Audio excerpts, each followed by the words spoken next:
आलं की इथल्याही हिंदू तरुणांच्या मनामध्ये तोच राग आहे की ज्या प्रकारे जिहादी प्रवृत्ती इथं चुकीच्या पद्धतीनं काम करतायत त्यांना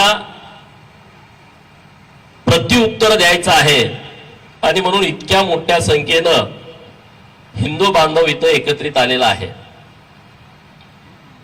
आता अनेक विषय इथं झालेले आहेत आणि त्या विषयावरती मी आता परत रिपीट बोलणं हे काय मला योग्य वाटत नाही, परंतु जेव्हा आम्ही गेस्ट हाऊस वरती आलो तेव्हा मला पत्रकार मित्र भेटले आणि त्यांचा एकच प्रश्न होता की हिंदुत्ववादी सरकार आहे आणि मग तुम्हाला मोर्चा काढण्याची गरज काय आहे।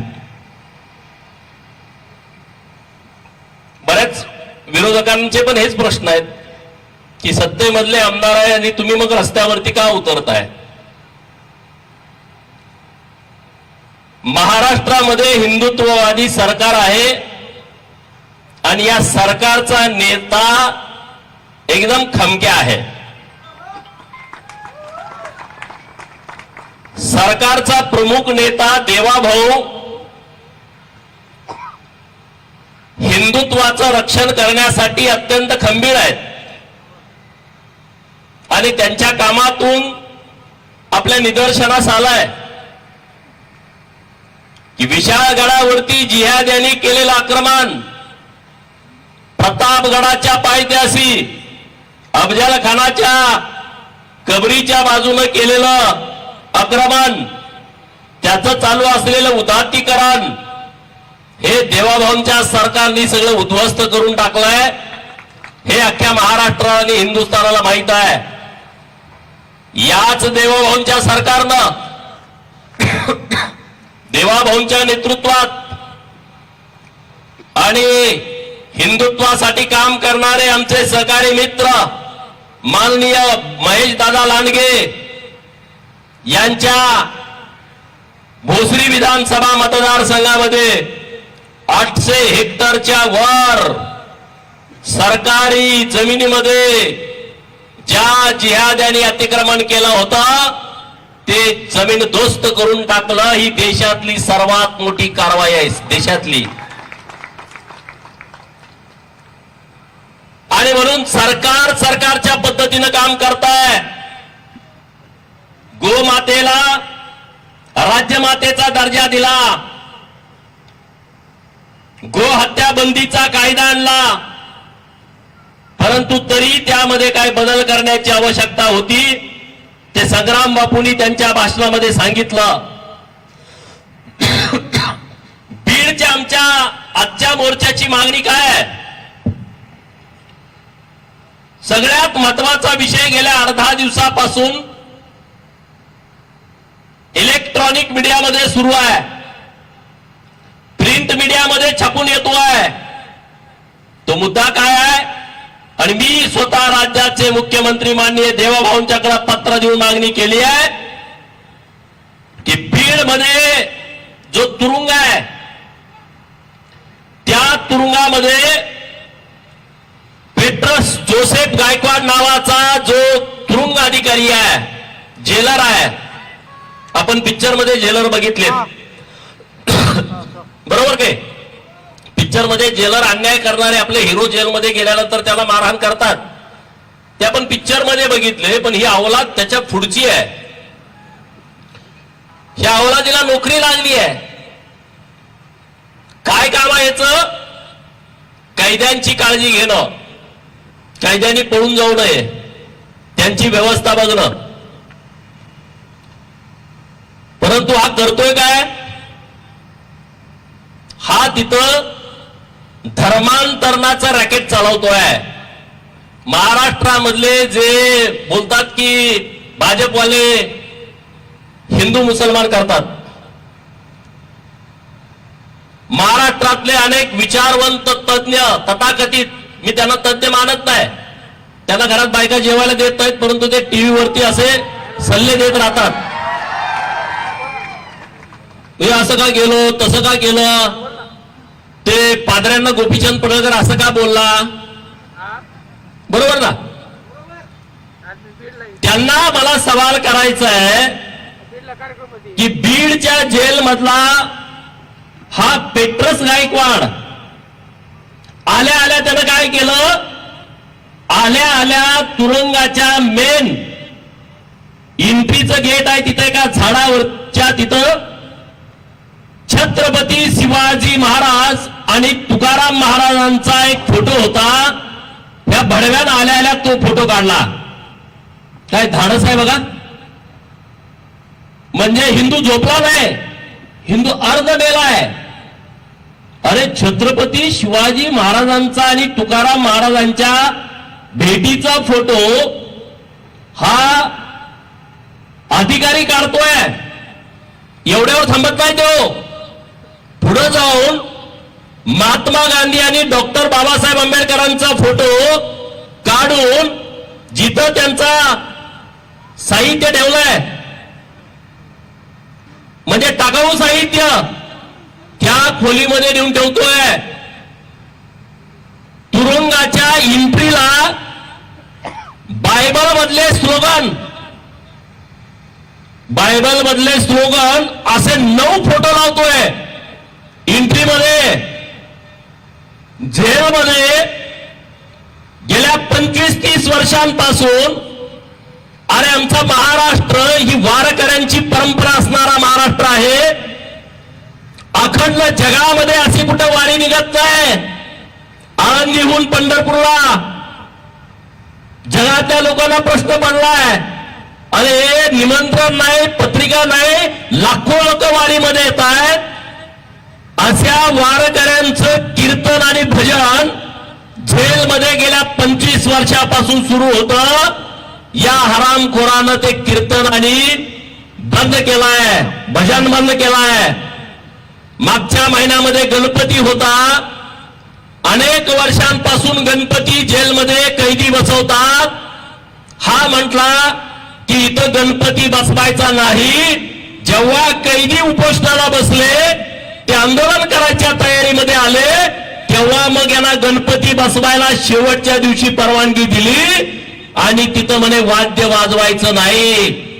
मला त्या तथाकथित विचारवंतांना बीडमधून प्रश्न विचारायचा आहे, मग याला काय म्हणायचं? हे या पेट्रोलचं काम आहे का? त्याची जबाबदारी आहे का? याच्या पुढे जाऊन तो कैद्याला म्हणतोय 1 लाख देतो, 2 लाख देतो, तुम्ही धर्मांतरण करा.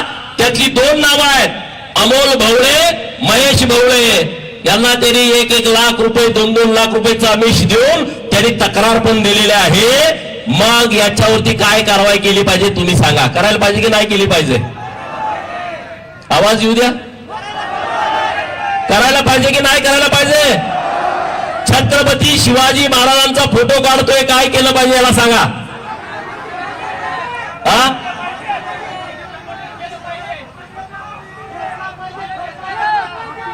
हे मुसलमान दिसून येत आहेत, तर हे स्वीट पॉइझन आहे. स्वीट पॉइझन कळतच नाही.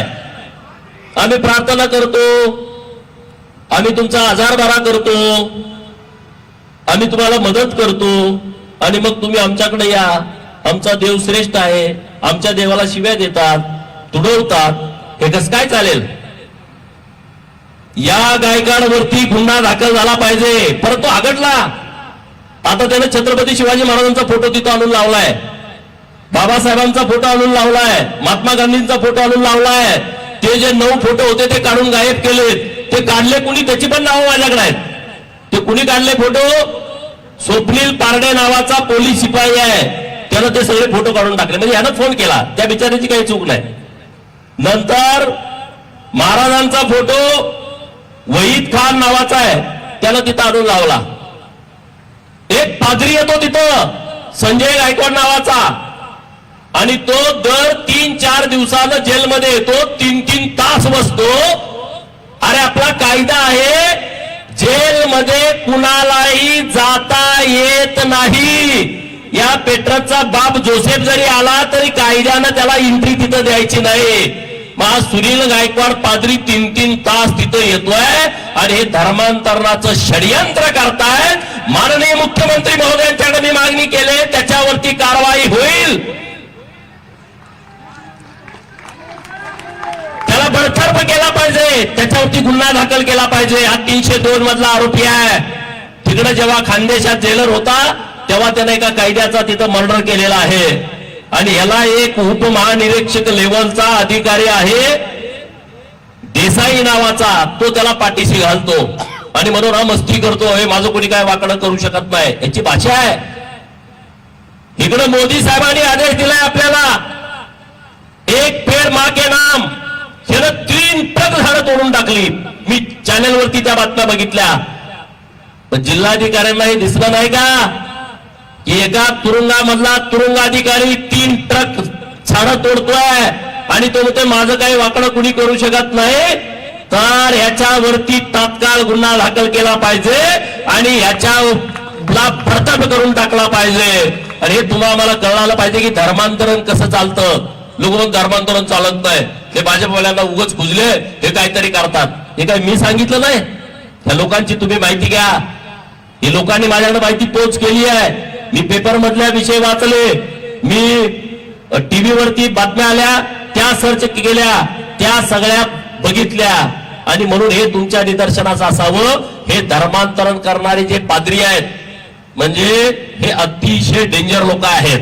गरीब लोकांच्याकडे जातात, तुम्हाला मदत करतो, धान्य देतो, तांदळाचं पोतं देतो, गव्हाचं पोतं देतो, तुमच्या पोरांना शाळेसाठी दप्तर देतो, त्याला वह्या घेऊन देतो, त्याला पुस्तकं घेऊन देतो. आणि मग तुमच्या घरात कोण आजार आहे आम्ही तुमच्यासाठी प्रार्थना करतो. आपल्या लोकांना वाटायला बरं झालं यांचं काय आपलं पावणार आहे काय नाही, येऊन प्रार्थना करतो म्हणतोय. किडनी एक नसली तुम्हाला 2 किडन्या देतो म्हणतोय, तुमचा हार्ट अटॅक आला मी तुम्हाला दुरुस्त करतो म्हणतोय. असं करतोय मग आपली लोक भावनिक होतात आणि मग परत ते हळूच पिल्लू बाहेर काढतंय. तुमच्या देवाचा काय उपयोग नाही, आमचा तो देव आहे तो एकदम सर्वश्रेष्ठ आहे. आणि मग आपल्या देवाला शिव्या द्यायच्या, तुडवायचं, नदीत नेऊन टाकायचं, असले उद्योग सुरू आहेत. तर हे असले उद्योग आपण खपून घेणार का सांगा? घेणार का? धर्मांतरण मोठ्या प्रमाणात सुरू आहे, ते आणून पाडणार की नाही पाडणार? असे धर्मांतरण करणारे गावात आले तर तुम्ही काय करणार? मी म्हणत नाही बरं का, हे म्हणते तुम्ही काय करणार, त्याचा सत्कार करणार काय करणार? अरे खेडेगावात यायला लागले, तिथं चर्च नाही, तिथं मस्जिद नाही, मग तुमचं आमच्या गावात काम काय? तुमचा पाहुणा नाही, तुमचा मेहुणा नाही, तुमचं लग्न ठरवायला आला नाही, मग तुम्ही आमच्या गावात त्यासाठी येत आहे? तर या सगळ्या लोकांना तुम्ही जाब विचारला पाहिजे. जे कलेक्टर इथं आहेत त्यांना मला काही बीड शहरातल्या गोष्टी निदर्शनास त्यांच्या आणून द्यायच्या आहेत की बीड शहरामध्ये जे अतिक्रमण आहेत, अहिल्यानगर रोडवर हे रस्त्यावरती मधोमध थडगा बांधलाय, कुणाचं आहे हे पहिलं काढून टाका. पाडलं पाहिजे की नाही पाडलं पाहिजे? परत म्हणतात गोपीचंद पडळकर काहीतरी भडकाव. आता हे रस्त्यात मध्ये अरे काही काय गटोळ पुरलंय का इथं? हे पहिलं काढून टाकलं पाहिजे. आता हे बघा, नदीत अतिक्रमण केलंय बघा फोटो. चायला जणू काही एने प्लॉट ह्यानं खरेदी केलाय 30 लाखाचा, त्यात कार्यालय बांधलंय आणि हॉस्पिटल बांधलंय. पाडलं पाहिजे की नाही पाडलं पाहिजे? नदी पात्रामध्ये मी आता देणार आहे पत्रकार मित्रांना आणि कलेक्टरकडे पण तुम्ही सकाळी पोहोच करा. हे तुमच्या बापाची प्रॉपर्टी नाही. सरकारच्या जागेमध्ये जेवढी या मुसलमानांची आणि या ख्रिश्चन मास्टरांची अतिक्रमण आहेत ती बुलडोजर घालून उद्ध्वस्त केली पाहिजेत. मारुती मंदिर, आमचा हनुमान आणि त्याच्या पुढे मटणाचे शॉप चालतंय काय? पोलीस आणि गदा या मटन शॉप वाल्याच्या डोक्यात घाला हनुमानाची, त्याला हाकलून द्या. आमच्या देवाची विटंबना चालणार नाही. या असला खपून आम्ही बीड शहरामध्ये घेणार नाही. एक ना अनेक विषय. बशीरगंज रोडला योगा अतिक्रमण सरकारी जागेतली अतिक्रमण स्लॅब टाकलेत, प्लास्टर केलेत, कलर मारलेत, हे सगळे हटवले पाहिजेत माननीय कलेक्टरांनी, नाहीतर आम्ही सभा करून गेलो परत काय नाही. मी डिसेंबरच्या अधिवेशनामध्ये हे सगळे प्रश्न मांडून त्याचं उत्तर घेणार आणि जर कारवाई नाही झाली तर त्या अधिकाऱ्याला जबाबदार धरून त्याच्यावरती कारवाई करण्यासाठी मागणी करणार. आता हे बघा, अहिल्यानगर रोडचं नॅशनल हायवेचं काम बंद आहे. नॅशनल हायवेचं काम बंद आहे का? वाटेमध्ये अतिक्रमण केलं या जीआयडीने. बघितलं ना तुम्ही? जाता का नाही या रोडला? मी फोटो दाखवतोय ते दिसतंय का तुम्हाला? हा, हे काढलं पाहिजे की नाही काढलं पाहिजे? बालाजी मंदिराच्या समोर अतिक्रमण केलंय, केलं की नाही बॉस? अरे तुमच्या मशिदीजवळ केलं तर चाललं असतं का रे? परत म्हणताय तुम्ही आम्ही वातावरण तप्त करतोय, आम्ही वातावरण पेटवतोय. माननीय कलेक्टर महोदयांनी ही सगळी अतिक्रमणा देवाभाऊचा बुलडोजर फिरवून उद्ध्वस्त केली पाहिजेत, ही आजच्या आमच्या हिंदू सभेची मागणी आहे.